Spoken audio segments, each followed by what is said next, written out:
আমার বেড়ানো। কয়েকদিন আগে আমি আমার আপনজনদের সাথে পুরী বেড়াতে গিয়েছিলাম। জগন্নাথ দেবের টানে আমি অনেকবারই পুরী বেড়াতে গিয়েছি। বিশাল সমুদ্র, অগাধ জলরাশি, কোনো কূল কিনারা কিছুই নেই।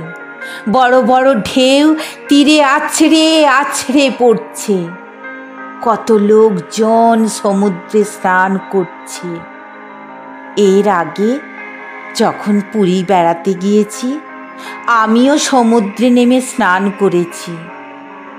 কিন্তু এবারে সমুদ্রে স্নান করতে নেমে বড় ভয় করছিল। কারণ আগে আমার সঙ্গে ছিল আমার পরম সঙ্গী। একসঙ্গে হাতে হাত ধরে সমুদ্রে স্নান করেছি। দোদুল্যমান রূপালী ঢেউয়ের দোলায় কত দূর পর্যন্ত ভেসে গিয়েছি। বালুকা তটে ঝিনুক কুড়িয়েছি।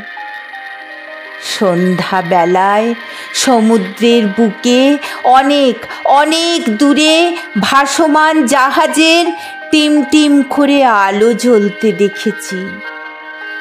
রাতে সমুদ্রের জলে যখন চাঁদের আলো পড়ত, তখন সেই নৈসর্গীয় দৃশ্য আমরা মন প্রাণ দিয়ে উপলব্ধি করেছি।